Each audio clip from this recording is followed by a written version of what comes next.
Hello friends, मेरे story channel SR की दुनिया में आप सबका स्वागत है। आज की हमारी कहानी है भाभी माँ। बचपन से यही सुना था कि माँ से ही मायका होता है। मैं भी इसी बात को हकीकत मानती अगर इस बार भाभी के बुलाने पर मायके ना गई होती। आज 4 महीने हो गए माँ को गए हुए। उस वक्त तो लगा था कि मायके से नाता ही टूट गया है। अपने ख्यालों में खोई रेनू ट्रेन से अपने मायके जा रही थी।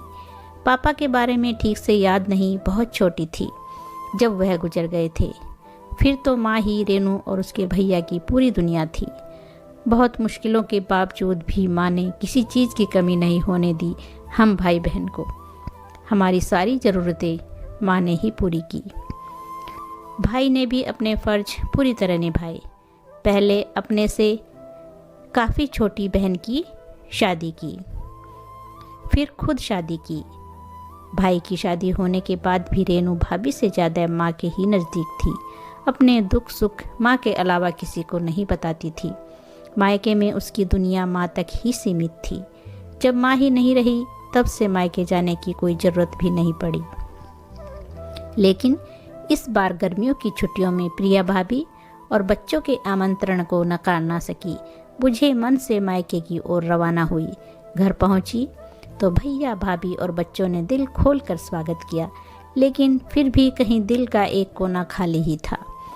खाने में भाभी ने सारी चीज़ें पसंद की बनाई थी। रात को भाभी से आग्रह किया कि मेरा बिस्तर माँ के कमरे में ही लगा दो। देर रात तक माँ की चीज़ों को निहारते कब नींद आ गई पता ही नहीं चला। सपने में भी माँ को ही देखती रही कि कैसे घर आने पर वह माँ के साथ ही सोती थी और कैसे माँ सुबह चाय बनाकर उसके बालों को सहलाकर उसे उठाती थी।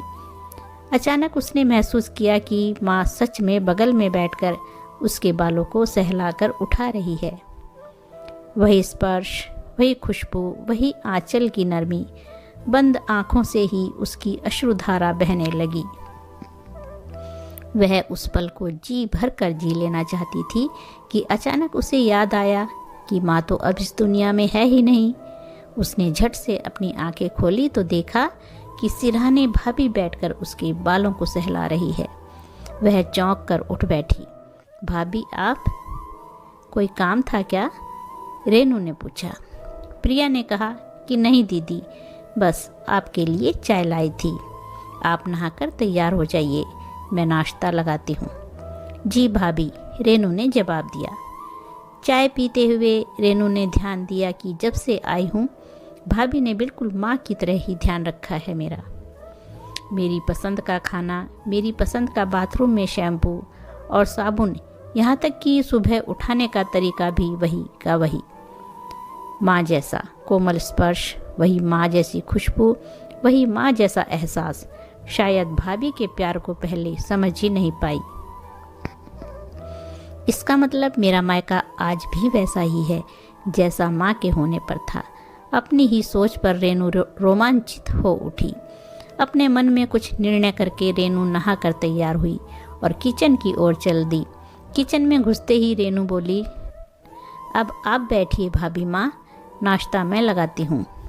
इस नए संबोधन को सुनकर प्रिया ने चौंक कर रेनू की ओर देखा तो रेनू को मुस्कुराते देखा तो वह भी मुस्कुरा दी और बोली, ठीक है बिटिया रानी। प्रिया ने जवाब दिया। जवाब में एक नए संबोधन को सुनकर रेनू के साथ प्रिया भी खिलखिलाकर हंस पड़ी। रेनू के दिल का खाली कोना अब भर चुका था। तो दोस्तों, ये थी आज की कहानी। अगर कहानी अच्छी लगी है तो लाइक और शेयर ज़रूर कीजिए और चैनल को सब्सक्राइब कीजिए। धन्यवाद दोस्तों।